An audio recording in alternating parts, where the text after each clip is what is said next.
ಈಗ ಅನ್ಲಿಮಿಟೆಡ್ ಆಗ್ಬಿಟ್ಟಿದೆ, ಮನೆಗೆ ಒಂದೊಂದು ಆಟೋ ರಿಕ್ಷಾ ಆಗ್ಬಿಟ್ಟಿದೆ. ಇದನ್ನೇನಾಗುತ್ತೆ, ಪ್ರಸ್ತುತ 40-50 ವರ್ಷದ ಆಟೋ ಸರ್ವಿಸ್ ಕೊಟ್ಕೊಂಡಿದ್ದಾರೆ, ನಂಬ್ಕೊಂಡು ಬರುತ್ತಾ ಇರ್ತಕ್ಕಂಥ ಉದ್ಯೋಗ ಬಾಂಧವರು ಬೀದಿಗೆ ಬಿದ್ದುಬಿಟ್ಟಿದ್ದಾರೆ.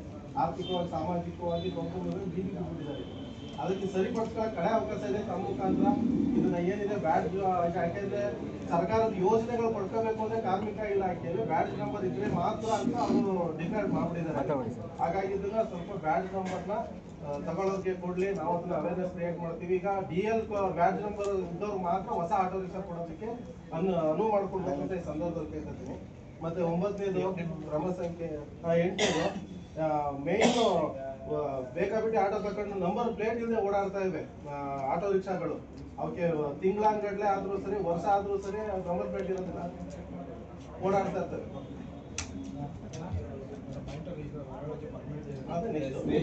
ಪೊಲೀಸ್ ನಂಬರ್ ಅಂತ ಕೊಟ್ಟಿರ್ತಾರೆ, ಆ ಒಂದೇ ಒಂದು ಪೊಲೀಸ್ ನಂಬರ್ ಕಡಿಮೆ 10-15 ಆಟೋಗೆ ಒಂದೇ ನಂಬರು ಕಾಪಿ ಮಾಡೋದು ಯಾರು ಗಮನಕ್ಕೂ ಹೋಯ್ತಿಲ್ಲ. ಆಮೇಲೆ 9ನೇದು ಸರ್, ಇದು ಪ್ರತಿ ಸರ್ತಿನೂ RTMಗೆ ಅಂತ ಕೇಳ್ಕೊತಾನೆ ಇರ್ತೀವಿ. ಮೈಸೂರು ನಗರ PSP ಆಟೋ ರಿಕ್ಷಾ ಪರ್ಮಿಟ್ ವ್ಯಾಪ್ತಿಯಲ್ಲಿ ಹೊರ ರಾಜ್ಯಗಳಿಂದ ಬಂದಂಥ ಆಟೋ ರಿಕ್ಷಾಗಳು, ಮತ್ತೆ ಹೊರ ಜಿಲ್ಲೆಗಳಿಂದ ಬರುವಂಥ ಆಟೋ ರಿಕ್ಷಾಗಳು, ಮತ್ತೆ ಮೈಸೂರು ನಮ್ಮ ಏನು ಆಟೋ ರಿಕ್ಷಾ ಪರ್ಮಿಟ್ ವ್ಯಾಪ್ತಿಯಿಂದ ಹೊರಗೆ ಚಾಲಕರಿಂದ ಬಂದು ಏನು ಆಟೋ ರಿಕ್ಷಾಗಳಲ್ಲಿ ಬಾಡಿಗೆ ಹೊಡಿತಾರೆ ಅವಕ್ಕೆಲ್ಲ ನಾವು ನಿರ್ಬಂಧ ಇರಬೇಕು ಈ ಸಂದರ್ಭದಲ್ಲಿ ಅಂತ ಹೇಳ್ತೀವಿ.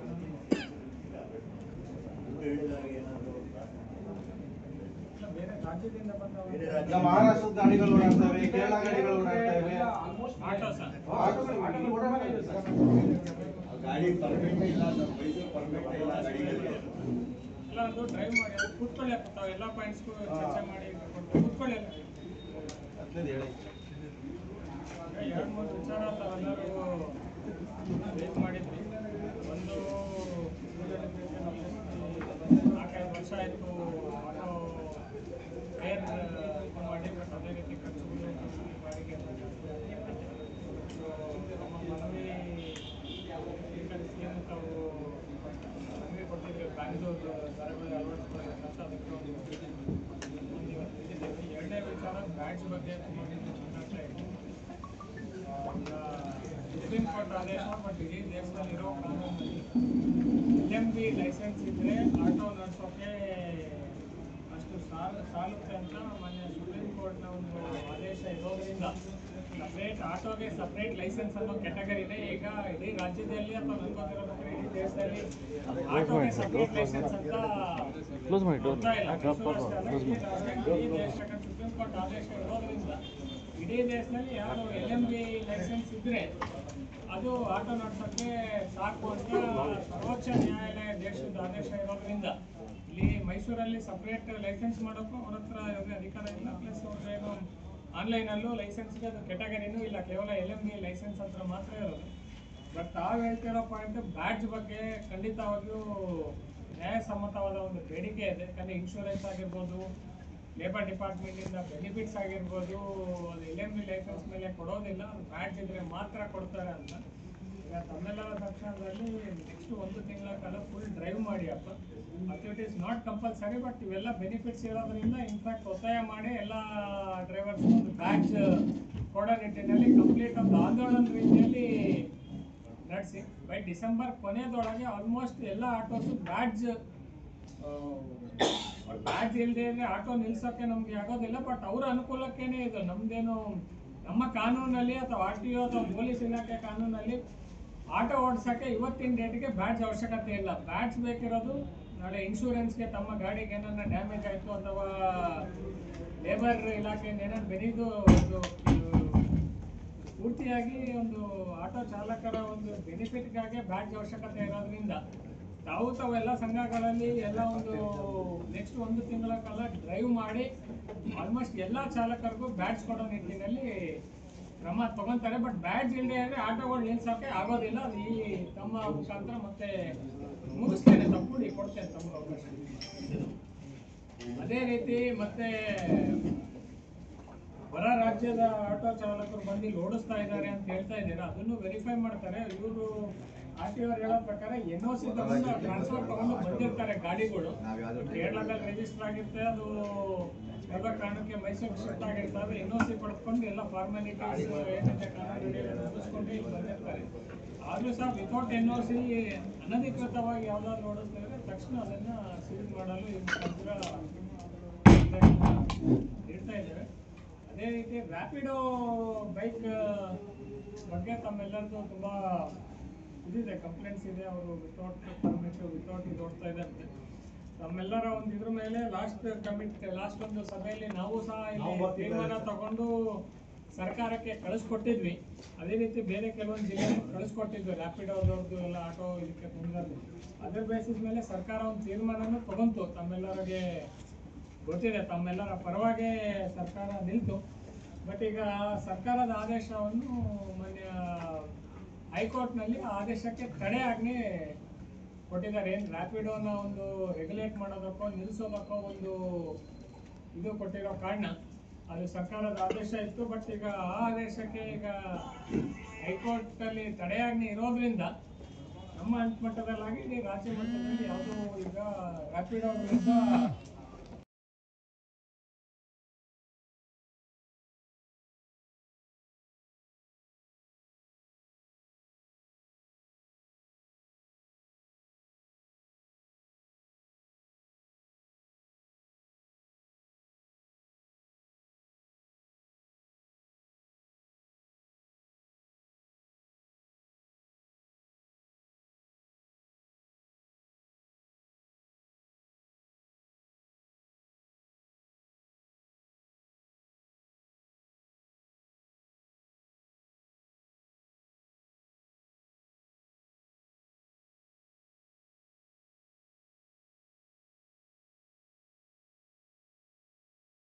DC ಹತ್ರ ಇದ್ದೀನಿ.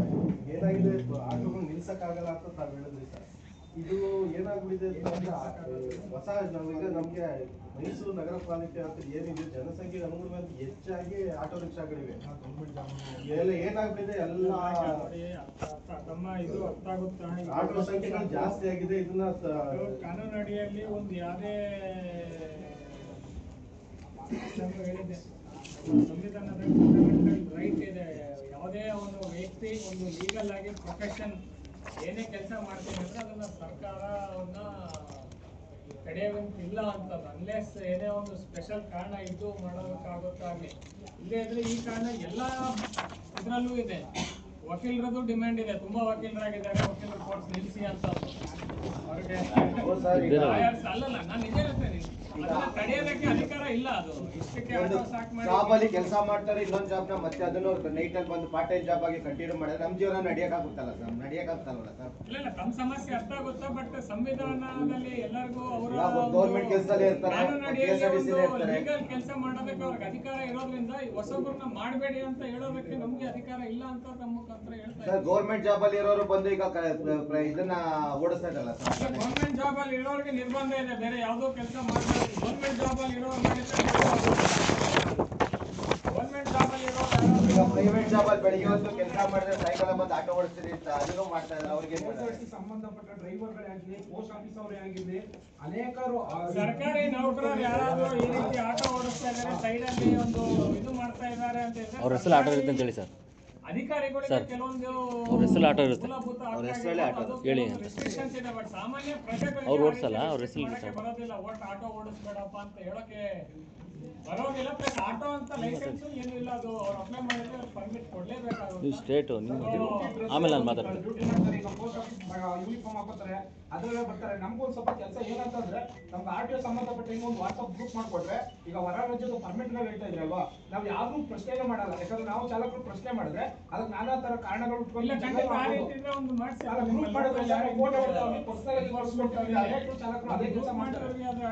ತಕ್ಷಣ ಅಲ್ಲಿ ಕಂಪ್ಲೇಂಟ್ ಕೊಡಕ್ಕೆ ಒಂದು ವಾಟ್ಸ್ಆಪ್ ಗ್ರೂಪ್ ಮಾಡ್ತಾರೆ. ಅವ್ರು ಲೋಕಲ್ ಯಾರು ಇನ್ಸ್ಪೆಕ್ಟರ್ಸ್ ಇರ್ತಾರೆ, ಗ್ರೂಪ್ ಹೇಳ್ತಾ ಇದ್ದೀರಾ ಮಾಡ್ತಾರೆ. ಅದ್ರ ಫೋಟೋ ತೆಗೆದು ಹಾಕಿ ಓಡ್ತಾರೆ. ಅವ್ರು ವೆರಿಫೈ ಮಾಡ್ತಾರೆ ಅವ್ರು ಪರ್ಮಿಷನ್ ತಗೊಂಡವ್ರ ಇಲ್ಲ ಅಂತ. ಗ್ರೂಪ್ ಹೇಳ್ತಾ ಇದ್ದೀರಾ. ಈ ಗ್ರೂಪ್ ಮಾಡಕ್ಕೆ ಇನ್ನೂ 6 ತಿಂಗಳಾಗುತ್ತೆ. ಇಲ್ಲಿರೋ ಸಂಘಟನೆಗಳನ್ನೇ ಅವ್ರು ಕರ್ದಿಲ್ಲ. ಆರ್ಯ ಸಂಘಟನೆ ಸರ್ ಕರ್ದಿರೋದು. 16 ಸಂಘಟನೆ ಇದೆ ಮೈಸೂರಲ್ಲಿ. ಅಲ್ಲ, ಗಾಡಿಗಳ ನಂಬರ್ ಇವತ್ತೇ ಕೊಡಿ, ನಾನು ಒಂದು ವಾರದಲ್ಲಿ ಅವಿಷ್ಟರದ್ದು ವೆರಿಫಿಕೇಶನ್ ಮಾಡಿಸಿ ಯಾವ ಪರ್ಮಿಷನ್ ತಗೊಂಡಿದ್ದಾರೆ ಇಲ್ಲ ಅಂತ ವೆರಿಫೈ. ನಿಮ್ಮ ಹತ್ರ ಹೊರ ರಾಜ್ಯದಿಂದ ತುಂಬಾ ಇದೆ ಅಂತ ಫೋಟೋ ಹಾಕ್ತೀವಿ ಅಂತ ಹೇಳ್ತಾ ಇದ್ರಲ್ಲ, ಒಂದು ಪಟ್ಟಿ ಇದ್ರೆ ಸರ್ ವಿತಿನ್ ಸೆಕೆಂಡ್ ಅಲ್ಲಿ ಗಾಡಿ ಮುಂದೆ ಹೋದ್ರೆ ಫೋಟೋ ಕ್ಲಿಕ್ ಮಾಡಿ ನಾವು ಗ್ರೂಪ್ ಅಲ್ಲಿ ಹಾಕ್ಬೋದು. ನಾವು ಅದನ್ನೇ ಹುಡುಗೋ ಗಾಡಿ ಮಾಡಕ್ ಆಗಲ್ಲ. ನಾವು ಯಾಕಂದ್ರೆ ನಾವು ಒಂದು ಸತಿ ಅವ್ರನ್ನ ಕೇಳಿದ್ರೆ ಅದು ಗಲಾಟೆ ಕಾರಣ ಆಗುತ್ತೆ ಸರ್. ಕಾನೂನು ಕೈ ತಗೊಂಡು ಎನ್ಫೋರ್ಸ್ಮೆಂಟ್ ಮಾಡಕ್ಕೆ ಹೇಳಿದ್ದೀನಿ. ಯಾವುದೇ ರೀತಿ ಹೊರ ರಾಜ್ಯ ಪೊಲೀಸ್ ಅವ್ರಿಗೂ ಹೇಳ್ತೇವೆ, ಡಿಸಿಪಿ ಟ್ರಾಫಿಕ್ ಆರ್ಟಿಒದವ್ರಿಗೂ ಹೇಳ್ತೇವೆ. ಹೊರ ರಾಜ್ಯದಿದ್ರೆ ಪ್ರತಿಯೊಂದು ವೆಹಿಕಲ್ನ ಮುಂದಿನ ಒಂದು 10-15 ದಿವಸಗಳ ಕಾಲ ಪ್ರತಿಯೊಂದು ಹೊರ ರಾಜ್ಯದ ಆಟೋ ರಿಕ್ಷಾನ ವೆರಿಫೈ ಮಾಡಿ taken permission as per no problem. But permission ತಗೊಳ್ಳದೆ ಅನಧಿಕೃತವಾಗಿ ಸುಮ್ಮನೆ ಹಂಗೆ ಓಡಿಸ್ತಾ ಇದ್ರೆ ಅದನ್ನ ಕಾನೂನು ಅಡಿಯಲ್ಲಿ ಏನು ಅವ್ರಿಗೆ ಆಕ್ಷನ್ ತಗೊಳ್ಳೋಕೆ ಅವಕಾಶ ಇದೆ ಅದನ್ನ ನಾವು ಈ ವಾಹನ ತಪಾಸಣೆ ಮಾಡಕ್ಕೆ ನಾವು ಆಗ್ಲೇ ಲೆಟರ್ ಇಟ್ಕೊಂಡು ಕೊಟ್ಟು ಒಂದು ಕಮ್ಮಿ ಅಂದ್ರೆ 15 ದಿವಸ ಅವರೇ ಎಂದಿನಂತೆ ಗಾಡಿ ಚೆಕಿಂಗ್ ಮಾಡ್ತಾರೆ. ಇಲ್ಲ ಅಂತಲ್ಲ, ಇದು ಯಾರೋ ಡೀಸೆಲ್ ತಗೊಂಡು ಯಾರೋ ಹುಡುಗರು ಓಡಿಸ್ತಾ ಇರೋದು, ಅನೇಕ ಹುಡುಗರು ಗಾಂಜಾ ಹೊಡಿದೆ ಇರಲಿ, ಕುತ್ಕೊಂಡು ಡ್ರಿಂಕ್ ಮಾಡೋದೇ ಇರಲಿ, ಈ ತರ ಇದು ಮಾಡ್ತಾರೆ. ಆಟೋ ಚಾಲಕರು ಯಾರೇ ಇದ್ದಾರೆ ಎಲ್ಲರಿಗೂ ಎಂದಿನಂತೆ ನಮಗೆ ಒಂದು ಬೈನು ಅಂತ ಬಿಟ್ಟು ಹೋದ್ರೆ ಕೆಲವು ಮೈಸೂರು ಸಿಟಿಗೆ ಆಟೋ ಡ್ರೈವರ್ಗಳು ಬರಲ್ಲ. ಈ ಸೋತಿಗೆ ಅಂತ ಬಂದಿರ್ತಾರೆ ಸರ್. ಯಾವ ಸುಂದರ್ ರಾಜ್ಗೂ ಹೇಳ್ತೇನೆ, ನಮ್ಮ ಆರ್ಟಿಒ ವತಿಯಿಂದನೂ ಅದು ವಿತೌಟ್ ಪರ್ಮಿಟ್ ವಿತೌಟ್ ಟ್ರಾನ್ಸ್ಫರ್ ಅವ್ರು ಓಡಿಸೋಕ್ಕೆ ಪರ್ಮಿಷನ್ ಇಲ್ಲ. ಇವ್ರ ಮುಖಾಂತರ ಆಕ್ಷನ್ ತಗೊಳ್ತೇನೆ. ಇವ್ರ ಕಡೆಯಿಂದ ನೆಕ್ಸ್ಟ್ 15 ದಿವಸದಲ್ಲಿ ತಾವು ಫೀಲ್ಡ್ ಅಲ್ಲಿ ರಿಸಲ್ಟ್ ನೋಡ್ತೀರಾ ಯಾವ್ಯಾವ ಹೊರ ರಾಜ್ಯದಿದೆ ಪ್ರತಿಯೊಂದನ್ನು ಇನ್ಸ್ಪೆಕ್ಷನ್ ಮಾಡ್ತಾರೆ. ಆಟೋಗಳಲ್ಲಿ ಹಿಂದ್ಗಡೆ ಸ್ಟಿಕ್ಕರ್ಗಳು ಜಾಸ್ತಿ ಆಗ್ಬಿಟ್ಟಿದೆ ಸರ್. ಅಡ್ವರ್ಟೈಸ್ಮೆಂಟ್ ಸ್ಟಿಕ್ಕರ್ಗಳು ಅದನ್ನ ಆರ್ಟಿಒದವ್ರು ಯಾರು ವಿಚಾರಣೆ ಮಾಡ್ತಾ ಇಲ್ಲ.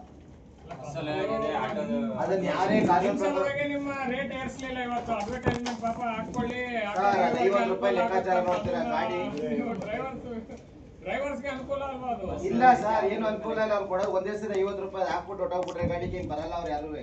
ನಿಮ್ಗೆ ಅನುಕೂಲ ಇಲ್ಲ, ಆಟೋ ಡ್ರೈವರ್ಸೇ ಆಟೋ ಡ್ರೈವರ್ ಅದ್ ಹೇಳಿದೀವಿ ನಾವು ಹಾಕೋದೇವಿಲ್ಲ, ಬಂದು ಹಾಕಿಸ್ಕೋತಾರೆ.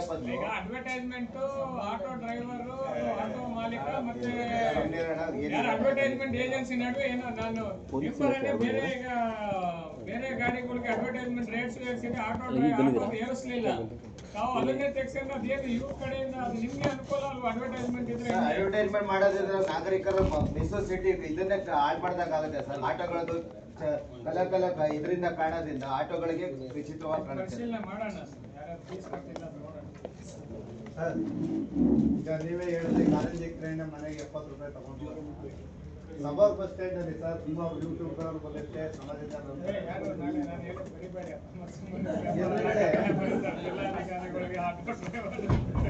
ಎದುರುಗಡೆ ಸರ್ ಸಬರ್ ಬಸ್ ಸ್ಟ್ಯಾಂಡ್ ಎದುರುಗಡೆ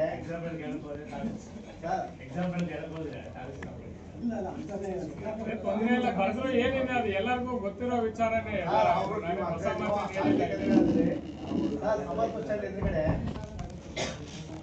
ಸಬರ್ ಬಸ್ ಸ್ಟ್ಯಾಂಡ್ ಎದುರುಗಡೆ ಸೈಡ್ ಪಿಕಪ್ ಎರಿ ಅವಳಿಗೆ ಇದ್ರ ಬಗ್ಗೆ ಹಲವಾರು ಸಾರಿ ದೂರ ಎಲ್ಲ ಕೊಟ್ಟಿದ್ದಾರೆ. ಸಬರ್ ಬಸ್ ಸ್ಟ್ಯಾಂಡ್ ಬಾಡ್ಬೋದು, ರಿಪೇರ್ ಬಾಡ್ಬೋದು. ಆದ್ರೂ ಕೂಡ ಈಗ ನಮ್ಮ ಮೈಸೂರಿನ ಆಡೋದ್ರ ಬಗ್ಗೆ ಅದಕ್ಕೆಯಾಗಿ ಹೊರಗಡೆಯಿಂದ ಬಂದ ಆಡೋದು ದುಬಾರಿ ಅನ್ನೋದು ಏರಿಯಾಗಳಲ್ಲಿ ಯಾರು ದುಬಾರಿ ಇಲ್ಲ ಸರ್. ಒಂದು 300-400 ರೂಪಾಯಿ ಹೊಡ್ಕೊಂಡು ಜೀವನ ಮಾಡೋದೇ ಕಷ್ಟವಾಗಿದೆ. ಸಬರ್ ಬಸ್ ಸ್ಟ್ಯಾಂಡು ರೈಲ್ವೆ ಸ್ಟೇಷನ್ ಇಂದ ಹೊರಗಡೆಯಿಂದ ಬರುವಂತ ಜನ ಅಲ್ಲೇ ಅವರು ಕೆಲವು ಜನ ಡ್ರೈವರ್ ಯಾರು ತಗೊಳ್ಳಲ್ಲ, ಡಿಮ್ಯಾಂಡ್ ಮಾಡಿ ಈ ಇತ್ತೀಚೆಗೆ ಬಂದಂಥವರೆಲ್ಲ ಬಾಯಿಗೆ ಬಂದ ಕೇಳಿ ಡಿಮ್ಯಾಂಡ್ ಮಾಡಿ ಬಾಡಿಗೆ ಹೊಡೆದ್ಬಿಟ್ಟು ಇಡೀ ಆಟೋ ವರ್ಗಕ್ಕೆ ಕೆಟ್ಟೆಸ್ ಆಗ್ತಾ ಇದೆ. ಹಲವಾರು ಬಾರಿ ಸಬರ್ ಬಸ್ ಸ್ಟ್ಯಾಂಡ್ ಎದುರುಗಡೆನೆ ಪ್ರೀಪೇಡ್ ಎದುರುಗಡೆನೆ ಸೈಡ್ ಇವಾಗಲೂ ನಡೀತಾ ಇದೆ. ಅವ್ರದೇ ಒಂದು ದಂಧೆ ಆಗಿದೆ. ಇಲ್ಲ ಪೊಲೀಸ್ ಕೇಳ್ತೀವಿ ಎಲ್ಲೆಲ್ಲಿ ಪ್ರೀಪೇಡ್ ಇದೆ ಮಾತಾಡೋರ ಮೇಲೆ ಗಲಾಟೆ ಮಾಡ್ತಾರೆ ಸರ್. ಪೊಲೀಸರೇ ಸಪೋರ್ಟ್ ಮಾಡ್ತಾರಲ್ಲ ಸರ್. ಅದಕ್ಕೆ ಅವ್ರು ಹೊಟ್ಟೆ ಪಾಟ್ ನೋಡ್ಬಾರ್ದು, ಜೀವನ ಮಾಡಬಾರ್ದು, ಹೋಲಿ ಬಿಟ್ರೆ ಅಂತಾರೆ. ಕಾನೂನು ಯಾರು ಫಾಲೋ ಮಾಡ್ತಾರೆ, ಕಾನೂನಾಗ ಮಾತು ಯಾರು ಮಾತನಾಡ್ತಾರೆ.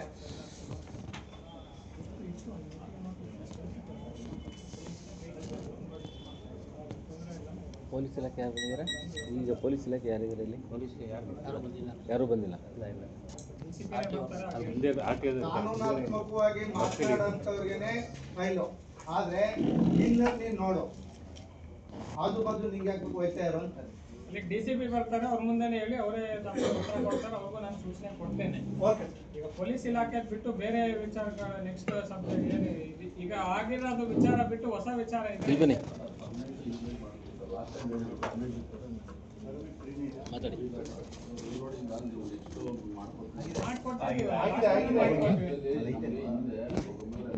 ಲಾಸ್ಟ್ ಮೀಟಿಂಗ್ ಅಲ್ಲಿ ಕೊಟ್ಟೆ ಅಲ್ಲಪ್ಪ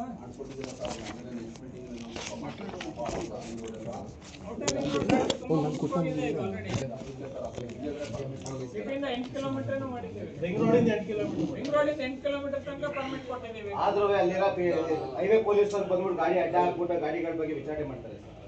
ಅದು ಮೆಸೇಜ್ ಹೋಗಿಲ್ಲ ಅವ್ರಿಗೆ ಯಾರು ಹೋಗಿರುತ್ತೆ. ಇವತ್ತು ಅವ್ರು ಬಂದಾಗ ಅವ್ರಿಗೆ 8 ಕಿಲೋಮೀಟರ್ ತನಕ ಪರ್ಮಿಷನ್ ಕೊಟ್ಟಿದ್ದೇವೆ ನಿಮಗೆ. ನಾವು ತೆಗೆದುಬಿಟ್ಟು ಡಾಕ್ಯುಮೆಂಟ್ ತೋರಿಸ್ಬಿಟ್ಟು ಸರ್ ಈಗ ಆಗಿದೆ ನಮಗೆಲ್ಲ ಇನ್ಫಾರ್ಮೇಶನ್ ಬಂದಿಲ್ಲಪ್ಪ ಇದ್ರ ಬಗ್ಗೆ ಅಂತ ಹೇಳ್ತಾರೆ. ಬಸ್ ಸ್ಟ್ಯಾಂಡಲ್ಲಿ KSRTC ಬಸ್ ಸ್ಟ್ಯಾಂಡ್ ಆಗ್ತದಲ್ಲ ಸರ್, ಅವರು ವೀಕೆಂಡಲ್ಲಿ ಒಂದೇ ಮಾಡ್ತಿದ್ರು. ಈಗ ಪ್ರತಿ ದಿನಾನೂ ಒಂದೇ ಮಾಡ್ಬಿಟ್ಟಿದ್ದಾರೆ. ಆಮೇಲೆ ಚೆಕಿಂಗ್ ಮಾಡ್ಬೇಕಾದ್ರೆ ಅಲ್ಲೆಲ್ಲ ಬ್ಯಾರಿಕೇಡ್ ಹಾಕ್ಬಿಡ್ತಾರೆ. ರೈಲ್ವೆ ಸ್ಟೇಷನ್ ಇಂದ ಬಂದ್ರೆ ನಮ್ಗೆ ಅಲ್ಲಿ ಟರ್ನಿಂಗ್ ಮಾಡಕ್ಕೂ ಜಾಗ ಇಲ್ಲ ಸರ್. ಮೊದಲಿಗೆ ಆಗಬೇಕು. ಈಗ ನಾವು KSRTC ಬಸ್ಸು ಬಂದು ಆ ಕಮಾನ್ ಗೇಟ್ ಹತ್ರ ಡ್ರಾಪ್ ಕೊಡ್ತಾರೆ, ಜನ ಅಲ್ಲಿ ಹೇಳ್ತಾರೆ. ಆಮೇಲೆ ಆ ಗೇಟ್ ಹತ್ರ ಕೊಡ್ತಾರೆ, ಜನ ಹೇಳ್ತಾರೆ. ಬಸ್ ಸ್ಟ್ಯಾಂಡ್ ನಮ್ಮ ಈ ಕಡೆ ಜನನೇ ಬರೋಲ್ಲ. ಆಮೇಲೆ ನಾವೇನು ಹೇಳ್ತಿರೋದು, ವೀಕೆಂಡಲ್ಲಿ ಸಾಟರ್ಡೆ ಸಂಡೇ ರಶ್ ಇದ್ದಾಗ ಒಂದೇ ಮಾಡಿದ್ರೆ ಓಕೆ ಸರ್. ಬಿಡಿದಿನ ಓಪನ್ ಮಾಡ್ತೀವಿ ಅಂತ. ಯಾವ ರೋಡ್?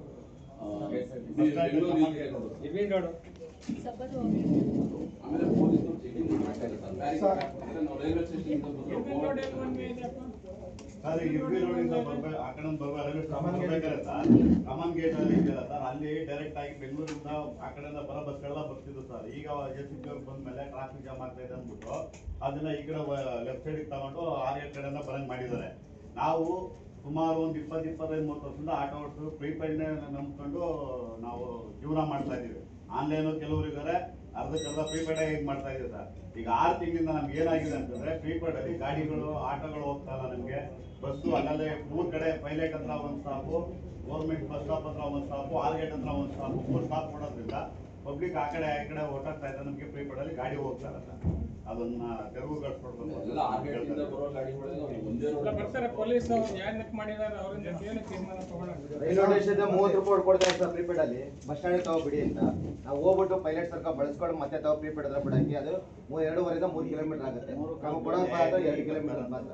DCP ಅವ್ರ ಹತ್ರ ಅವಾಗ ಹೇಳಿ ಸರ್ ಸುಮಾರು ವರ್ಷಗಳಿಂದ ಆಟೋ ಚಾಲಕರಾಗಿ ದುಡಿಮೆ ಮಾಡ್ತಾ ಇದ್ದೀವಿ. ಈ ಒಂದು ಸಮುದಾಯಕ್ಕೆ ಯಾವುದೇ ರೀತಿಯ ಒಂದು ಕೊಡುಗೆ ಇಲ್ಲ ಸರ್. ಹೋದ ವರ್ಷ ತಾವು ಇದ್ರಿ,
ಪರ್ಮಿಟ್ ನಿಲ್ಸೋಕೆ ಕಾನೂನಡಿಯಲ್ಲಿ ನಮಗೆ ಅಧಿಕಾರ ಇಲ್ಲ ಅಂತ ಮಾಹಿತಿ ಇಲ್ಲ ಅಂತ ನಮ್ಗೆ ನಾವೇ ಹೇಳಿದ್ರೆ ನಿಲ್ಸಕ್ಕೆ ಇದಿಲ್ಲ ಅಂತ ಹೇಳಿದ್ರೆ ಈಗ ಆಲ್ರೆಡಿ ಹುಬ್ಳಿ ಧಾರವಾಡಲ್ಲಿ BRTS ಇರೋ ಕಾರಣ ಸ್ಪೆಷಲ್ ಕೇಸ್ ಅಂತ ಸರ್ಕಾರ BRTS ಇದೆ. ನಾವು ಸರ್ ಮೊದಲೇ ಕೇಳ್ತಾ ಇದ್ದೀವಿ, ನೀವು ಇದನ್ನೆಲ್ಲ ಕರ್ತವ್ಯ ಅನುಭವಿಸೋದ್ರಿಂದ ತಮ್ಗೆ ಹೇಳಕ್ಕಾಗಿಲ್ಲ.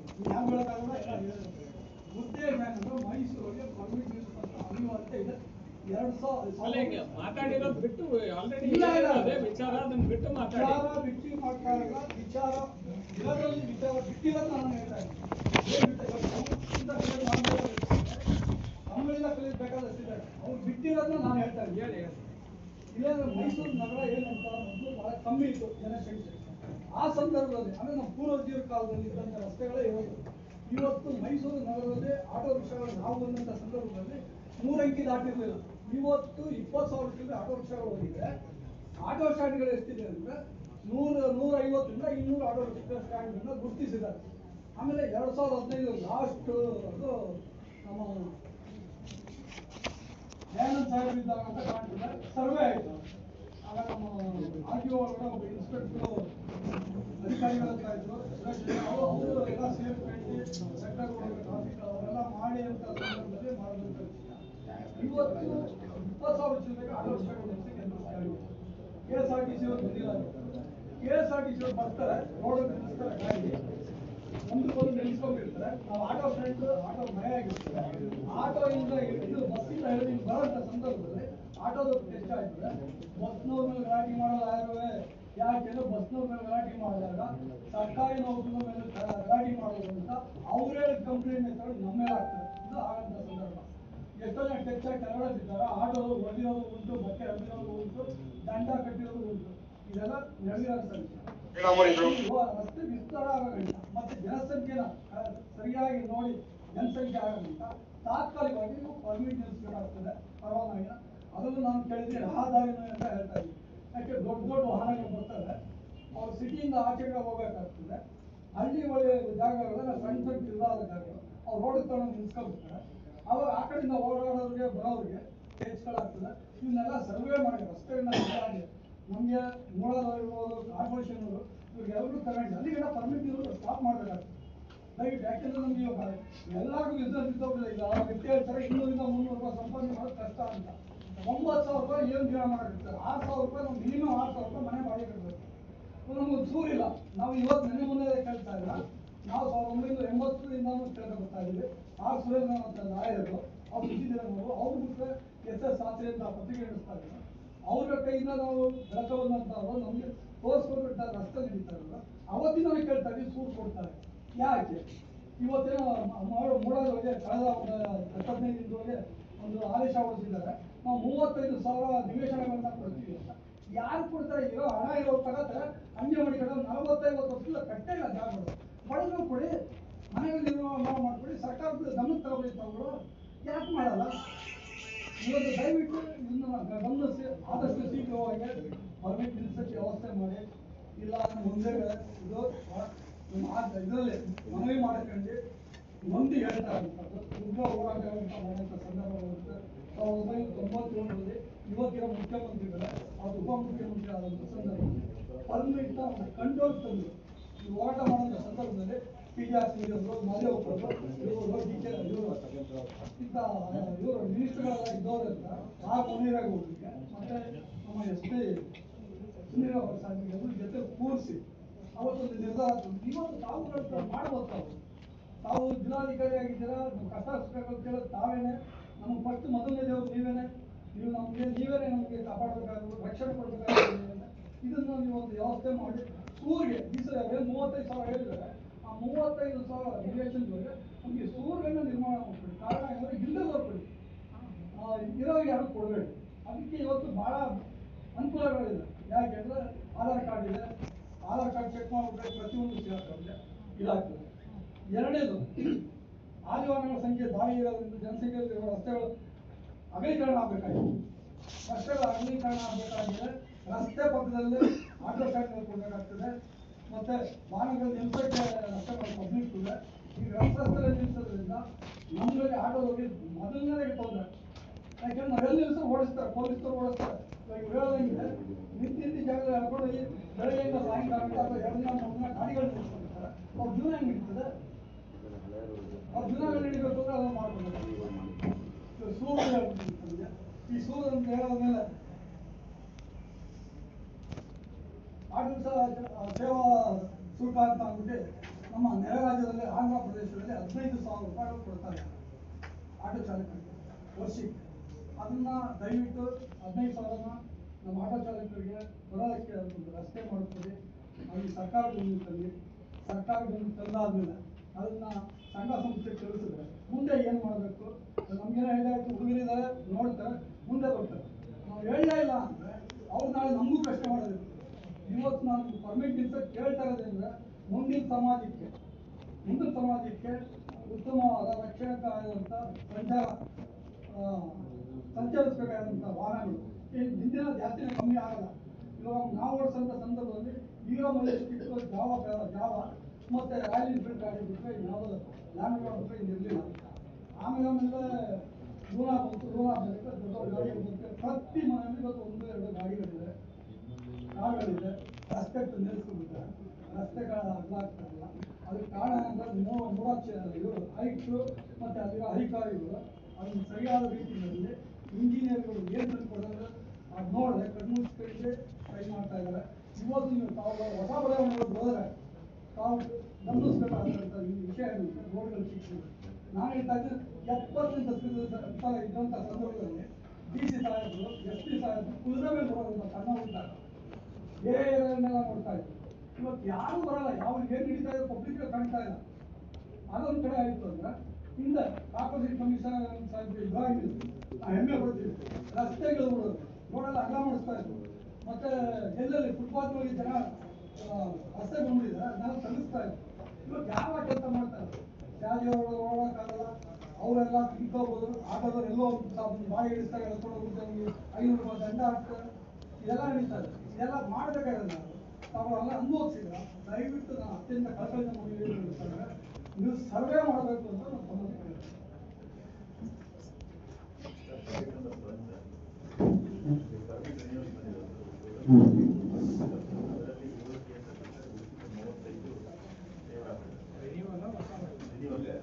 All renewal of permits, all permits are granted of more than 35 years back. And saved last time 15 line my lord has already taken a decision regarding this. Wherever applications are filed in time, section 81 subsection in time. Serial number 1 to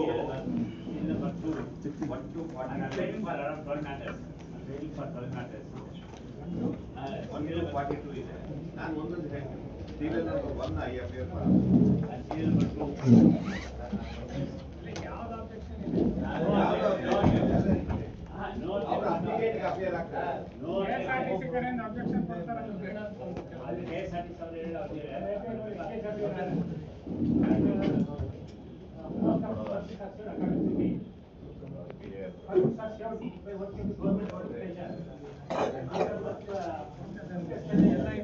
ಎಲ್ಲ 42ರಲ್ಲಿ ಎಲ್ಲ ಯಾವ್ದಾದ್ರು issue ಎಲ್ಲ in time ಇದೆ. ಎಲ್ಲ in time ಬಕಾಲರ್ file ಇರೋದು. Serial number 1 4 5 6 19 20 21 22 23 25 26 27 142 approach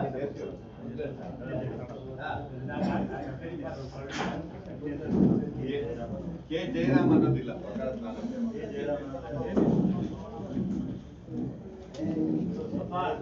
Our prayer is concerned. Permit has been filed application at the time.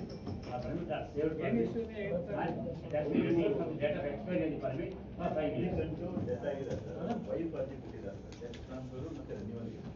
Renewal in time ಹಾಕಿದ್ದಾರೆ.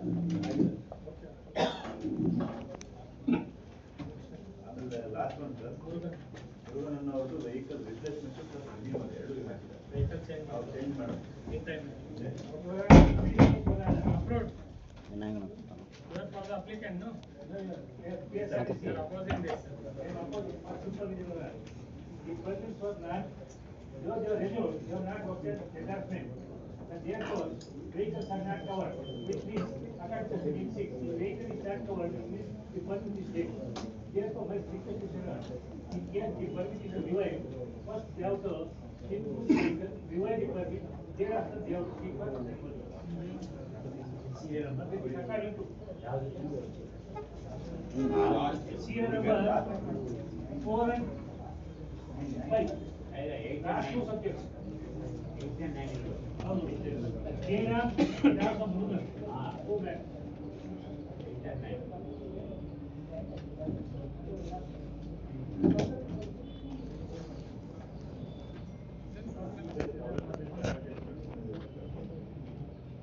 So far, serial number 7 is concerned, okay. This rising objection only on. Understood. ಮಾತಂಗ ಎಲ್ಲ ಕಡೆಗಳು ಅಲ್ಲ last subject ಇದು ಬಿಟ್ಬಿಡೋಣ ಮತ್ತೆ. ತುಂಬಾ late ಆಗುತ್ತೆ.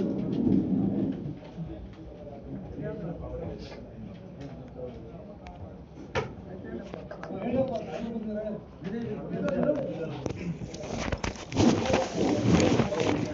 State can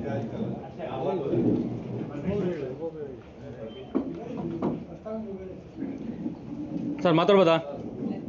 out of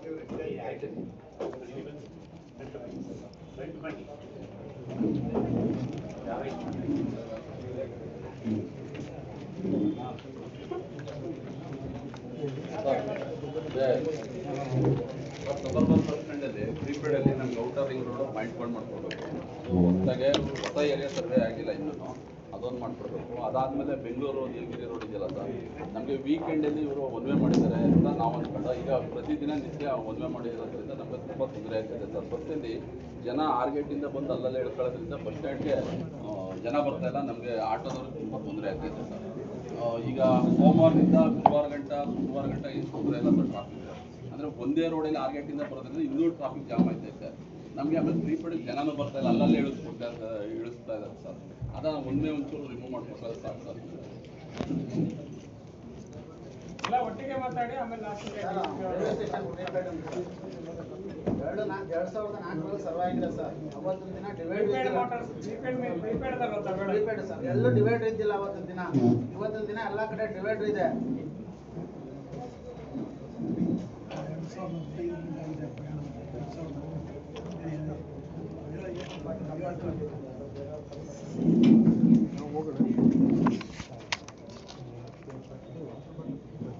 sir ಎಲ್ಲ ಕಡೆ divider ಇದೆ ಇವತ್ತಿನ ದಿನ.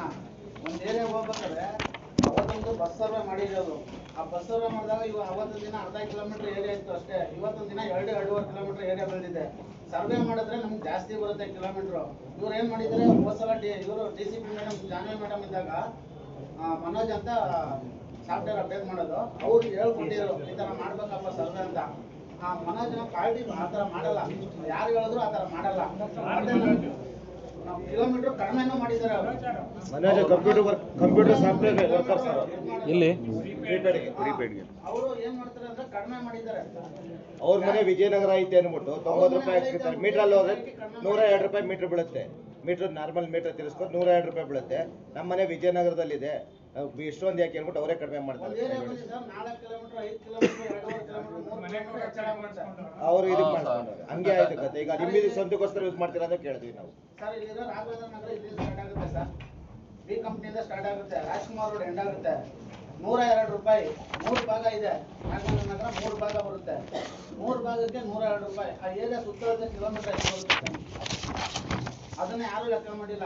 ಬೇರೆ ಏನ್ ಮಾಡ್ತಾರೆ ಅಂದ್ರೆ ಮೇನ್ ರೋಡ್ ಅಷ್ಟೇ, ಒಳಗಡೆ ಹೆಂಗ್ ಬೇಕಾದ್ರೂ ಹೋಗ್ಬೋದು, ಆ ಥರ ಮಾಡ್ಕೊಂಡಿದ್ದಾರೆ. ನಮಗೆ ಈ ಸಲ ಸರ್ವೆ ಆಗಿ ಪಕ್ಕಾ ಕಿಲೋಮೀಟರ್. ನಮ್ಗೆ ನೋಡಿ ಸರ್, ಪ್ಯಾಸೆಂಜರ್ 1 ರೂಪಾಯಿ ಜಾಸ್ತಿ ಮಾಡಬೇಡಿ, ಡ್ರೈವರ್ 1 ರೂಪಾಯಿ ಲಾಸ್ ಮಾಡಬೇಡಿ, ಕರೆಕ್ಟಾಗಿ ನಮಗೆ ಕೊಡಿ ಅಷ್ಟೇ. ಆಮೇಲೆ ಪ್ರೀಪೇಡ್ ಸೇಫ್ಟಿ ಇಲ್ಲ ಸರ್ ಡ್ರೈವರ್ಗಳಿಗೆ. ಪ್ರೀಪೇಡ್ ಸೇಫ್ಟಿ ಇಲ್ಲ ಡ್ರೈವರ್ಗಳು ನೈಟಲ್ಲಿ ಪ್ರೀಪೇಡ್ ಮೂವ್ ಮಾಡ್ತಾರೆ, ಕರ್ಕೋಗಿ ಹೊಡೆದು ಗಾಡಿ ಕಿತ್ಕೊಂಡು ಕಳಿಸಿರೋ ಉದಾಹರಣೆಗಳು ತುಂಬ ಇದೆ.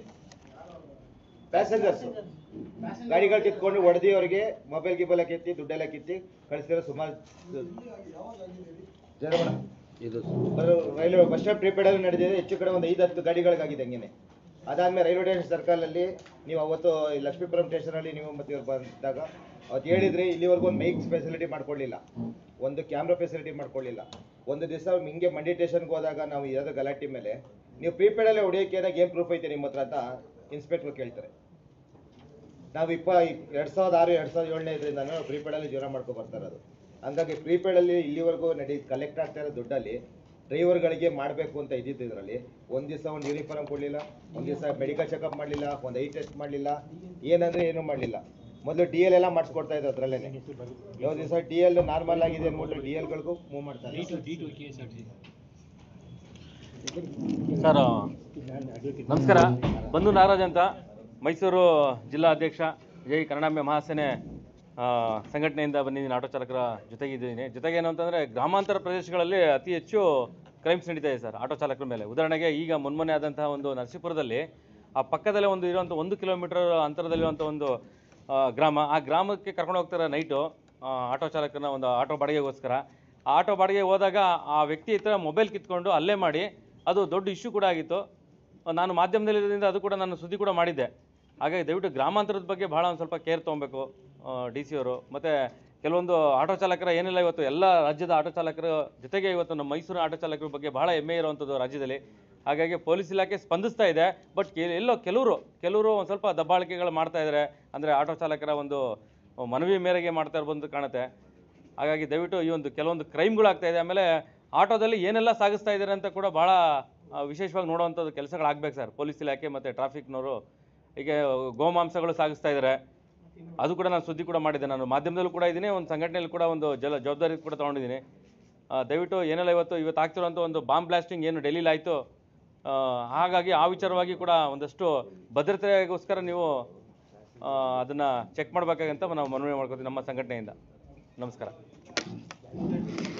ದಯಮಾಡಿ ಬ್ಯಾಡ್ಜ್ ನಂಬರ್ಗಳು ಮತ್ತೆ ನಮೂದಾಗಿ ಪೊಲೀಸ್ ಇಲಾಖೆಯಿಂದ ಆಟೋ ಡ್ರೈವರ್ಗಳಿಗೆ ಡಿಸ್ಪ್ಲೇ ಕಾರ್ಡ್ ಕೊಡ್ತಾ ಇದ್ದಾರೆ. ಬ್ಯಾಡ್ಜ್ ನಂಬರ್ ಇರ್ತಿತ್ತು.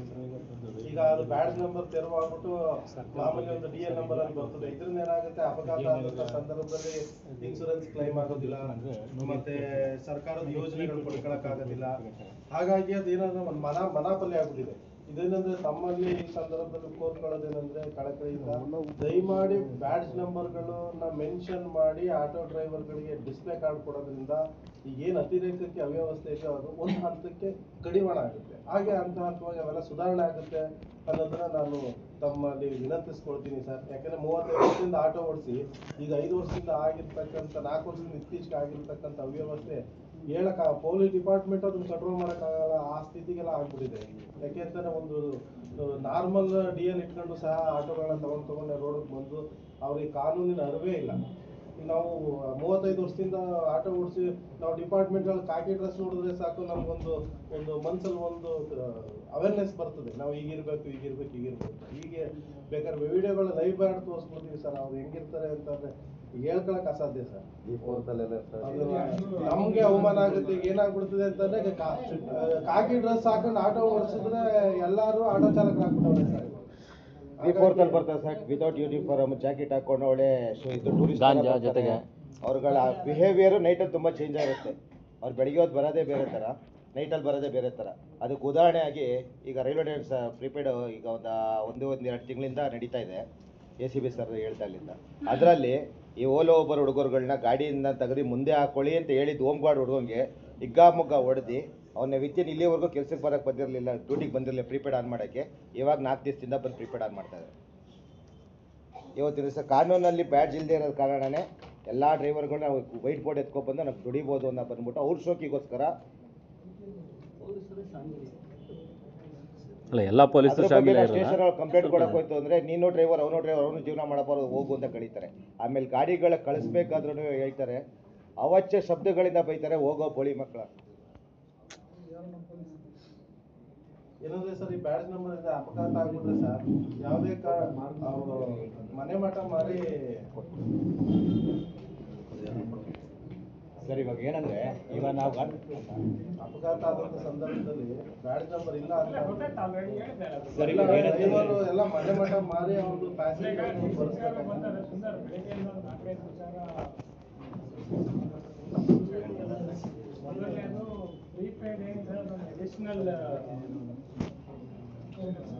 ಎಡಿಷನಲ್ ಕೌಂಟರ್ಸ್ ಐಡೆಂಟಿಫೈ ಮಾಡಬೇಕು.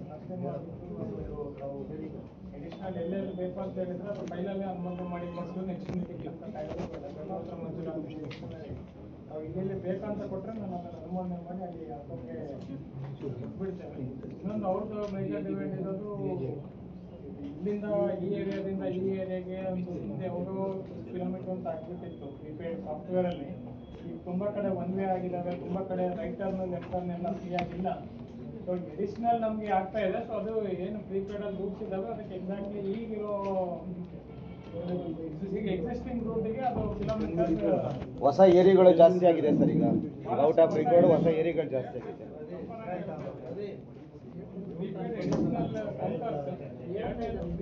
ಎಡಿಷನಲ್ ಈಗ ತುಂಬ ಸಿಟಿ ತುಂಬ ಬೆಳೆದೋಗ್ಬಿಟ್ಟಿದೆ. ಬಟ್ ಪ್ರೀಪೇಡಾಗ ಅವೆಲ್ಲ ಅಪ್ಡೇಟ್ ಆಗಿಲ್ಲ. ಸೊ ಇಲ್ಲಿಂದ ಎಲ್ಲೋ ಒಂದು ಊಟದಲ್ಲಿ ಆ ಸೈಡ್ ಹೋಗ್ಬೇಕಂದ್ರೆ ಅದೆಲ್ಲ ಅಪ್ಡೇಟ್ ಆಗಿಲ್ಲ. ಸೊ ಪ್ರೀಪೇಡ್ಗೆ ಬರ್ತಾ ಇಲ್ಲ. ಸೊ ಸಿಟಿ ಇವರಿಗೆ ಈಗ ಇನ್ನೊಂದು ರಿಂಗ್ ರೋಡ್ ಇಂದ 8 ಕಿಲೋಮೀಟರ್ ತನಕ ಇವರಿಗೆ ಫೈನಾನ್ಸ್ ಅವ್ರದ್ದೇನೋ ಪ್ರಾಬ್ಲಮ್ ಇದೆ ಫೈನಾನ್ಸ್ ಅವ್ರ ಪ್ರಾಬ್ಲಮ್. ಬಟ್ ಅದು ಬಹಳಷ್ಟು ಗ್ರೌಂಡ್ ಲೆವೆಲ್ ಸ್ಟಾಫ್ಗೆ ಕಮ್ಯುನಿಕೇಟ್ ಆಗಿಲ್ಲ. ರಿಂಗ್ ರೋಡ್ ದಾಟಿದ ತಕ್ಷಣ ಪೊಲೀಸರು ಹಿಡಿತಾ ಇದ್ದಾರೆ, ನಿಮ್ಗೆ ಪರ್ಮಿಷನ್ ಇಲ್ಲ ರಿಂಗ್ ರೋಡ್ ಒಳಗೆ ಓಡಿಸಿ ಅಂತ ವಾಪಸ್ ಕಳಿಸ್ತಾ ಇದ್ದಾರೆ ಅನ್ನೋದು ಒಂದು ವಾಪಸ್ ಕಳಿಸೋದಿರಲಿ, ಅವ್ರ ರಿಕ್ವೆಸ್ಟ್ ಮಾಡ್ಕೊಂಡು ಕಾಸು ಕೊಟ್ಬಿಟ್ಟು ಹೋಗಿರೋ ಡ್ರೈವರ್ಗಳು ತುಂಬಾ ಜನ ಇದ್ದಾರೆ. ಈಗ ರಿಂಗ್ ರೋಡ್ ಇಂದ 8 ಕಿಲೋಮೀಟರ್ ಇವರಿಗೆ ಆಟೋ ಓಡಿಸಕ್ಕೆ ಲಾಸ್ಟ್ ಮೀಟಿಂಗ್ ಅಲ್ಲಿ ಅನುಮೋದನೆ ಕೊಟ್ಟು ಆದೇಶನೂ ಆಗಿದೆ. 8 ಕಿಲೋಮೀಟರ್ ಅಲ್ವಾ? 8 ಕಿಲೋಮೀಟರ್ ಸರ್. ಈಗ ರಿಂಗ್ ರೋಡ್ ಇಂದ 8 ಕಿಲೋಮೀಟರ್ ತನಕ ಇವರಿಗೆ ಪರ್ಮಿಷನ್ ಇದೆ. ಅದನ್ನು ರಿಂಗ್ ರೋಡ್ ಇಂದ 8 ಕಿಲೋಮೀಟರ್ ತನಕ ಆಟೋಸ್ ಓಡಿಸಕ್ಕೆ ಇವರಿಗೆ ಪರ್ಮಿಷನ್ ಸಿಟಿ ಬೆಳೆದಿರೋದ್ರಿಂದ 8 ಕಿಲೋಮೀಟರ್ ತನಕ ಕೊಟ್ಟಿದ್ದೇವೆ. ಪ್ಲಸ್ ಚಾಮುಂಡಿ ಬೆಟ್ಟಕ್ಕೂ ಅದನ್ನ ಸೇರ್ಕೊಂಡಿದೆ ಅದರಲ್ಲಿ. ಅದನ್ನ ಗ್ರೌಂಡ್ ಲೆವೆಲ್ ಸ್ಟಾಫ್ಗೆ ಮನೆ 8 ಕಿಲೋಮೀಟರ್ ತನಕ ಇದೆ. ಮೊದಲು ರಿಂಗ್ ರೋಡಿಗೆ ಮಾತ್ರ ಸೀಮಿತ ಇತ್ತು. ಅದು ಲಾಸ್ಟ್ ಮೀಟಿಂಗ್ ಅಲ್ಲಿ 8 ಕಿಲೋಮೀಟರ್ ತನಕ ಎಕ್ಸ್ಟೆಂಡ್ ಮಾಡಿದ್ದೇವೆ ಸಿಟಿ ಬೆಳೆದಿರೋದ್ರಿಂದ. ಅದೊಂದು ಅವ್ರಿಗೆ ಗಮನಕ್ಕೆ ಬರಬೇಕು. ಸರ್ವೆ ಆಯಿತು, ಪ್ರೀಪೇಡ್ ಎಡಿಷನಲ್ ರೂಲ್ಸ್ ಆಯಿತು, 8 ಕಿಲೋಮೀಟರ್ ಆಯಿತು. ಇನ್ಯಾವುದಪ್ಪ ಮೇಜರ್? ಪ್ರೀಪೇಡ್ಗೆ ಕ್ಯಾಮ್ರಾಗಳು ಫಿಟ್ ಮಾಡ್ಕೊಡ್ಬೇಕು ಸರ್. ಪ್ರೀಪೇಡ್ಗೆ ಸೇಫ್ಟಿಯಾಗಿ ಡ್ರೈವರ್ಗಳ ಸೇಫ್ಟಿಗೋಸ್ಕರ ಕ್ಯಾಮ್ರಾ ಫಿಟ್ ಮಾಡ್ಕೋಬೇಕು. ಕಸ್ಟಮರ್ ಬರ್ತಾನೆ, ಯಾರು ಅಂತ ಗೊತ್ತಿರಲ್ಲ, ನಾಳೆ ಬಂದು ತೋರಿಸಿ ಅವ್ರನ್ನ ಅಂತ ಹೇಳಿದ್ರೆ ನಾವು ಯಾರನ್ನಂತ ತೋರ್ಸೋಕ್ಕಾಗುತ್ತೆ? ಬಸ್ ಸ್ಟ್ಯಾಂಡಲ್ಲಿದೆ, ಸಬರ್ ಬಸ್ ಸ್ಟ್ಯಾಂಡಲ್ಲಿದೆ, ರೈಲ್ವೆ ಸ್ಟೇಷನಲ್ಲಿ ಇಲ್ಲ. ಒಳಗಡೆ ಒಂದು ಕೌಂಟ್ರಿದೆ, ಹೊರಗಡೆ ಒಂದು ಕೌಂಟ್ರಿದೆ. ಅಲ್ಲಿಗೆ ಸೇಫ್ಟಿ ಅನ್ನೋದೇ ಇಲ್ಲ ಸರ್. ಅದಕ್ಕೋಸ್ಕರ ಅದು ಕೆಟ್ಟೋಗ್ಬಿಟ್ಟಿದೆ. Bus stand ಕೆಟ್ಟೋಗ್ಬಿಟ್ಟಿದೆ. ನೋಡ್ಕೊಂಡು ಮಾಡಿರ್ತಾರೆ. ನಮ್ಮ ಮನವಿ ಏನಿದೆ ಅವ್ರಿಗೆ ಕಳಿಸ್ತೇವೆ. ಮತ್ತೊಮ್ಮೆ ಪುನರ್ ಪರಿಶೀಲನೆ ಮಾಡ್ತಾರೆ. ಲಕ್ಷ್ಮೀಪುರಂ ಸ್ಟೇಷನ್ಲೇ ಮಾಡಿದಂಥದ್ದು ಸಂಘಟನೆ ಸರ್ ಹೇಳಿದ್ದು ಇದುವರೆಗೂ ಏನು ನಡೆದಿಲ್ಲ ಸರ್. ಲಕ್ಷ್ಮೀಪುರಂ ಸ್ಟೇಷನ್ಲೇ ಮಾಡಿದ್ರ ಸರ್. ಅದ್ರ ಬಗ್ಗೆ ಯಾವುದು ಕೂಡ ಇಲಾಖೆ ಮಾಡಲಿಲ್ಲ. ಮೀಟಿಂಗ್ ಮಾಡಿದ್ರು, ಮೀಟಿಂಗ್ ಮಾಡಿದ್ಮೇಲೆ ನಾವು ಅದನ್ನ ಜಾರಿ ಮಾಡಿಲ್ಲ ಮಾಡಬೇಕಿತ್ತು. ಒಂದು ಹೋಗ್ತಾನೆ ಮಾಡಿದ ಉದ್ದೇಶನೇ ಹೌದು. ಅವ್ರದ್ದು ಏನಿದೆ ಅವರ ರಿಕ್ವೈರ್ಮೆಂಟ್ಗಳು ಅಪ್ಡೇಟ್ ಮಾಡಲಿಕ್ಕೆ ಏನು ಗೊತ್ತಿಲ್ಲ.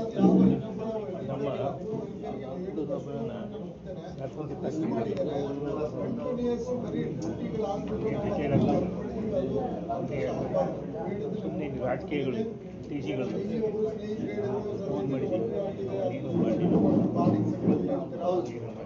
ಎಲ್ಲೆಲ್ಲಿ ಕೌಂಟರ್ ಇದಾವೆ ಪ್ರೀಪೇಡ್ ಅಲ್ಲಿಗೆ ಕ್ಯಾಮ್ರಾ ಹಾಕ್ಸೋದಕ್ಕೆ ಖಂಡಿತ ನಾವು ಹೋಗ್ತೇವೆ. ಜೊತೆಗೆ ನಮ್ಮ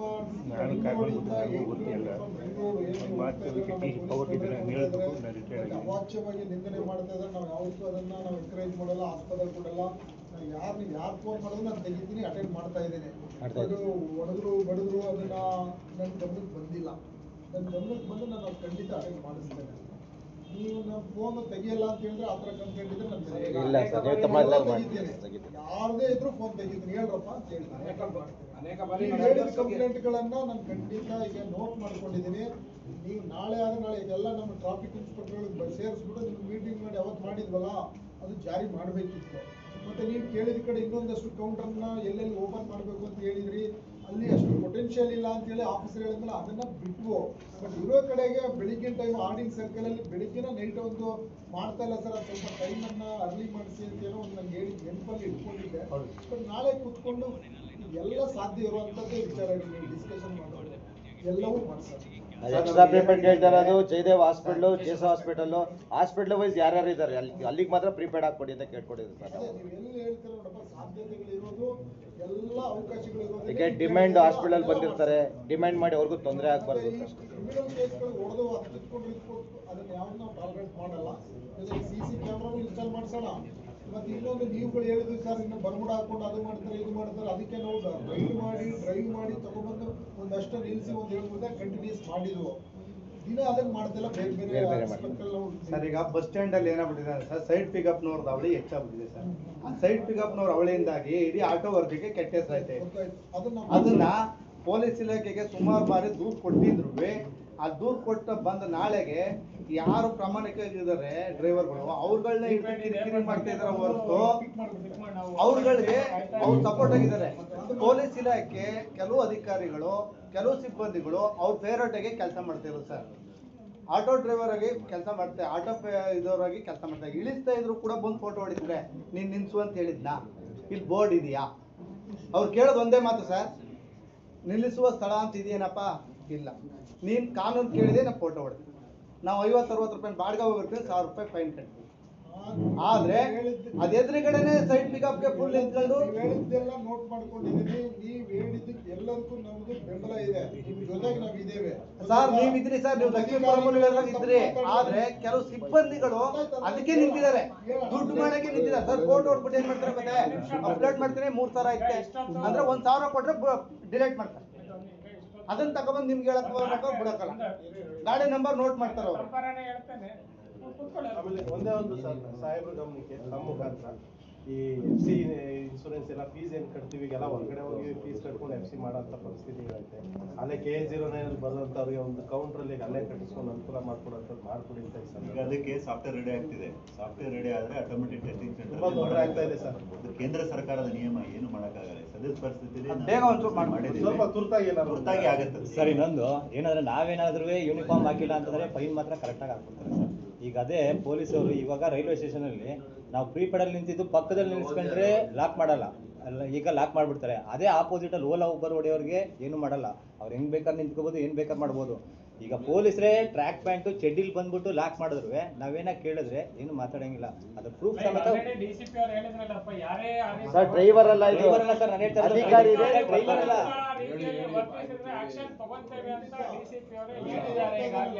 ನಾನು ನೋಡ್ರಿ ಆಟೋದವ್ರು ಯಾರು ನಮ್ದು ಹಳ್ಳಿ ಭಾಷೆ ಹೇಳ್ಬೇಕಂದ್ರೆ ಆಟೋದವ್ರು ಹೊಟ್ಟೆ ಮೇಲೆ ಹೊಡಿಬೇಡಿ ಹೇಳ್ತೀವಿ. ಸರ್ ಟ್ರಾಫಿಕ್ ಅವ್ರೆ ನಾನು ಹೇಳ್ತಿರೋದು ಬೇರೆ ಹೆಸರಿ ಮಾತಾಡ್ತೀಯಪ್ಪ ನೀನ್ ಲೇ ಸರ್. ಈಗ ಅನೇಕ ಬಾರಿ ಅದನ್ನೇ ಮಾತಾಡ್ತೀಯಲ್ಲ. ಈಗ ಒಂದ್ ನಿಮಿಷ ಕೂತ್ಕೊಳ್ಳಿಯಪ್ಪ, ಹೇಳ್ತೇನೆ, ಸಮಯ ಹೇಳ್ತೇನೆ. ಈಗ ಒಂದ್ ನಿಮಿಷ. ಈಗ ಹಲವಾರು ವಿಚಾರ ಚರ್ಚೆ ಆಯ್ತು. ಇಲ್ಲೇನ್ ರೇಟ್ ಜಾಸ್ತಿ ಮಾಡೋದು ಮುಖ್ಯವಾಗಿ ಇವತ್ತು ಸಬ್ಜೆಕ್ಟ್ ಇತ್ತು, ಅದು ಮೊನ್ನೆ ಮಾಡಿದ್ದೇವೆ. ಅದೇ ರೀತಿ ಹೊರ ರಾಜ್ಯಗಳಿಂದ ಅದು ಇದು ಓಡಿಸೋದನ್ನ ನಾಳೆಯಿಂದನೇ RTOದವರು ಮಾಡ್ತಾರೆ, ಪೊಲೀಸರ ಸಹಕಾರದೊಂದಿಗೆ. ಅವ್ರಿಗೆ ನಿಜವಾಗ್ಲೂ ಪರ್ಮಿಟ್ ತಗೊಂಡೋಗಿದಾರೋ ಇಲ್ಲ ಹೊರ ರಾಜ್ಯದ ಆಟೋಸ್ನೆಲ್ಲ ಪರಿಶೀಲನೆ ಮಾಡ್ತಾರೆ. ಮೂರನೇದು ಅಲ್ತು ಬ್ಯಾಡ್ಜ್, ಆಟೋ ಓಡಿಸೋಕೆ ಬ್ಯಾಡ್ಜ್ ಈಗಿರೋ ಕಾನೂನಲ್ಲಿ ಕಡ್ಡಾಯವಿಲ್ಲ. ಅವ್ರಿಗೆ ನಾರ್ಮಲ್ LMV ಲೈಸೆನ್ಸ್ ಇದ್ರೆ ಆಟೋ ಓಡಿಸ್ಬೋದು. ಸೊ ಈ ಬ್ಯಾಡ್ಜ್ ಇರ್ಲಾರ್ದವ್ರನ್ನ ಆಟೋ ಓಡಿಸದೇ ಇರೋದಂಗೆ ನಿರ್ಬಂಧ ಇರೋಕೆ ಆಗೋದಿಲ್ಲ. ಬಟ್ ನಿಮ್ಗೆ ಇನ್ಶೂರೆನ್ಸ್ಗೆ ಮತ್ತೆ ನಮ್ಮ ಕಾರ್ಮಿಕ ಇಲಾಖೆಯ ಒಂದು ಸವಲತ್ತು ಪಡೆಯೋದಕ್ಕೆ ಬ್ಯಾಡ್ಜ್ ಅವಶ್ಯಕತೆ ಇರೋದ್ರಿಂದ ನಾಳೆಯಿಂದನೇ RTOದವರು 1 ತಿಂಗಳ ಸತತ ಕಾಲ ಡ್ರೈವ್ ಮಾಡಿ ಎಲ್ಲರಿಗೂ ಬ್ಯಾಡ್ಜ್ ಕೊಡಿಸುವಂತದ್ರಲ್ಲಿ ನಿಟ್ಟಿನಲ್ಲಿ ಮಾಡ್ತಾರೆ. ಬಟ್ ಅದಕ್ಕೆ ತಮ್ಮ ಸಂಘಗಳಿಂದ ಸಹಕಾರ ಬೇಕು. ಎಲ್ಲರಿಗೂ ಒತ್ತಾಯ ಮಾಡಿ ಕೊಡ್ಸೋಕೆ ಬರೋದಿಲ್ಲ. ಇದು ನಿಮ್ಮ ಅನುಕೂಲಕ್ಕಾಗಿರೋ ಕಾರಣ ನೀವೇ ಎಲ್ಲರೂ ಡೈಲಿ ಒಂದೊಂದು ಗ್ರೂಪ್ ಮಾತಾಡ್ಕೊಂಡು ಹೋದ್ರೆ ಅವರು ಸಹ ಇಮಿಡಿಯೇಟ್ ಬ್ಯಾಡ್ಜ್ ಮಾಡಿಸಿ ಕೊಡ್ತಾರೆ. ಬಟ್ ಬ್ಯಾಡ್ಜ್ ಇರ್ಲಾರ್ದವ್ರನ್ನ ತಡೆಯೋಕ್ಕೇನು ಕಾನೂನಲ್ಲಿ ಅವಕಾಶ ಇಲ್ಲ. ಈಗ ಪೊಲೀಸ್ ಇಲಾಖೆದು ಸುಂದರ್ ಆಲ್ರೆಡಿ ಈ ತುಂಬಾ ಕ್ರಿಯಾಶೀಲವಾದಂತ DCP ನಮ್ಮ ಸಿಟಿಯಲ್ಲಿ ಒಂದು ಎಲ್ಲ ಕೆಳಮಟ್ಟದಲ್ಲಿ ಏನು ಆಟೋ ಡ್ರೈವರ್ಸ್ ಇಂಥವ್ರ ಬಗ್ಗೆ ಅತ್ಯಂತ ಸ್ಪಂದನೆ ಮಾಡುವಂತ ಅಧಿಕಾರಿ ಅವರೇ ಬಂದು ಈಗ ಹೇಳಿದ್ದಾರೆ. ಆದಷ್ಟು ಶೀಘ್ರದಲ್ಲಿ ಆದ್ರೆ ಇದೇ ವಾರದಲ್ಲಿ ಅವರು ACP ಇನ್ಸ್ಪೆಕ್ಟರ್ಸ್ ಎಲ್ಲ ಸೇರ್ಕೊಂಡು 4-5 ಏನು ಸಂಘ ಸಂಸ್ಥೆಗಳು ಇದ್ದೀರಿ, ನಮ್ಮೆಲ್ಲರ ಜೊತೆ ವಿವರವಾಗಿ ಪೊಲೀಸ್ ಇಲಾಖೆ ಆಟೋ ಡ್ರೈವರ್ಸ್ ವಿಚಾರದ ಬಗ್ಗೆ ಅವ್ರು ಬೇಕಾದ್ರೆ ಒಂದು ಸಭೆ ಮಾಡ್ತಾರೆ. ಇನ್ ಡಿಟೇಲ್ ಅಲ್ಲಿ ಚರ್ಚೆ ಮಾಡುವಂತ್ರಿ. ಯಾವ್ದೋ ಸ್ಮಾಲ್ ಇಶ್ಯೂ. ಸರ್, ಒಂದು ಸಣ್ಣದಾಗಿ ಒಂದು ಮನವಿ. ನಮ್ಮ ಪ್ರೀಪೇಡಲ್ಲಿ ಬಾಡಿಗೆ ಹೋಗ್ತೀವಿ, 3 ಗಂಟೆ 4 ಗಂಟೆ ಈ ಥರ ನಿಂತು ಮಾಡಿ ಒಂದು 50 ರೂಪಾಯಿ ಬಾಡಿಗೆ ಬಂದರೂ ನಾವು ಹೋಗ್ತೀವಿ. ಅಲ್ಲಿ ಪ್ಯಾಸೆಂಜರ್ದು ಒಂದು ಕಂಪ್ಲೇಂಟ್ ಬಂದಾಗ ಸಡನ್ಲಿ ಡಿಪಾರ್ಟ್ಮೆಂಟಲ್ಲಿ ಕಂಪ್ಲೇಂಟ್ ತೊಗೋತಾರೆ.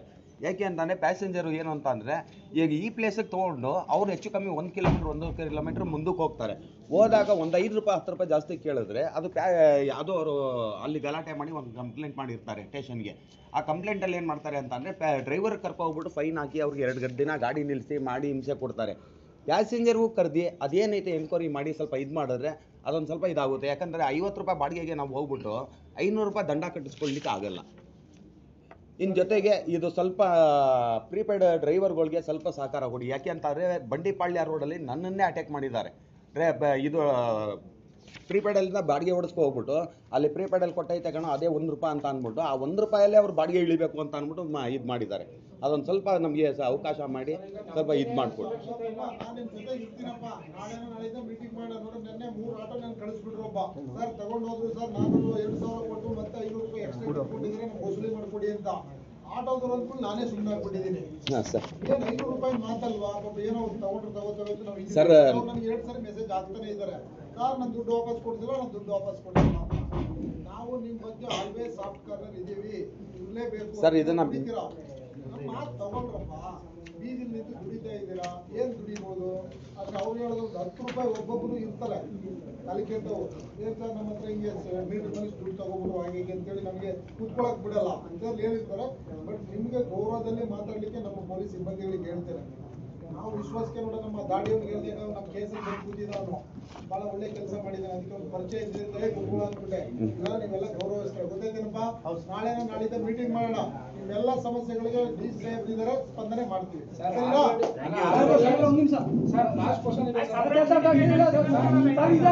ಎಲ್ರಿಗೂ ಸೇರಂತ ವಿಷಯ ಇದು 15 ವರ್ಷದಿಂದ ಒಂದು ಇದು ನಡೀತಾ ಇದೆ. ಏನಂದ್ರೆ ಪ್ರತಿ ತಿಂಗಳು ಪ್ರತಿ ಠಾಣೆಗಳಲ್ಲಿ ಕುಂದುಕೊರತೆ ಸಭೆ ನಡೀತಾ ಇತ್ತು. ಯಾಕಂದ್ರೆ ಪ್ರತಿ ಸರಿ ಬಂದು ನಮ್ಗೆ ಹೇಳೋಕ್ಕಾಗಲ್ಲ, ಪ್ರತಿ ಸರಿ ಕಂಪ್ಲೇಂಟ್ ಮಾಡೋಕ್ಕಾಗಲ್ಲ. ಅದೊಂದು ಮಾಡಿ ಪ್ರತಿ ತಿಂಗಳು ಆಮೇಲೆ RTO ಒಳಗಡೆ ಅದಾಲತ್ ನಡೀತಾ ಇತ್ತು ಪ್ರತಿ ತಿಂಗಳು ಪಬ್ಲಿಕ್ ಕರೆದಿ. ಅದನ್ನೆಲ್ಲ ಫಸ್ಟ್ ಹಿಂದೆ ಇದ್ದಿದ್ದ ಮತ್ತೆ ಜಾತಿ ಮಾಡಬೇಕು ಅಂತ ನನ್ನ ಅತ್ಯಂತ ಕಲ್ಪನೆ. ಯಾಕೆಂದ್ರೆ ಕಷ್ಟ ನಾವು ಹೇಳಿದಾಗ ಅಲ್ಲ ಅವ್ರು ಮಾಡಿಲ್ಲ ಅಂತ ಆಮೇಲೆ ತಮ್ಮ ಹತ್ರ ಬಂದು ಹೇಳ್ಬೋದು. ನಾವು ಪ್ರತಿಯೊಂದಕ್ಕೂ ನಾವು ಬರೋಕ್ಕಾಗಲ್ಲ ತಮ್ಮ ಅದನ್ನ ಪ್ರತಿ ತಿಂಗಳೊಂದು ಸಾಹೇಬ್ರ ಕಾರ್ಪೊರೇಷನ್ನವ್ರಿಗೊಂದು ಸ್ವಲ್ಪ ಮಾಡಿ ಅವರು ಪ್ರತಿಯೊಂದು ಯಾಕೆ ಅಂದರೆ ಉಪವಿಭಾಗಗಳಿದೆ ಅಲ್ಲಿ ಪ್ರತಿ ತಿಂಗಳು ಮೀಟಿಂಗ್ ಮಾಡೋಕ್ಕೆ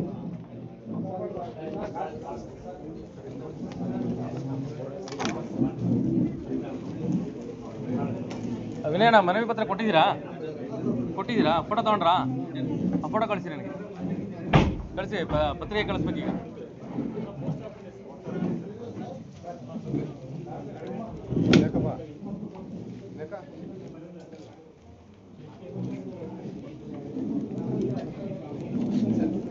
ಯಾರ್ದು ಫೋನ್ ತಗೊಳ್ಳಿ, ಅಲ್ಲಿ ನೋಡಿ ಯಾರೋ ಇಟ್ಬಿಡೋದು.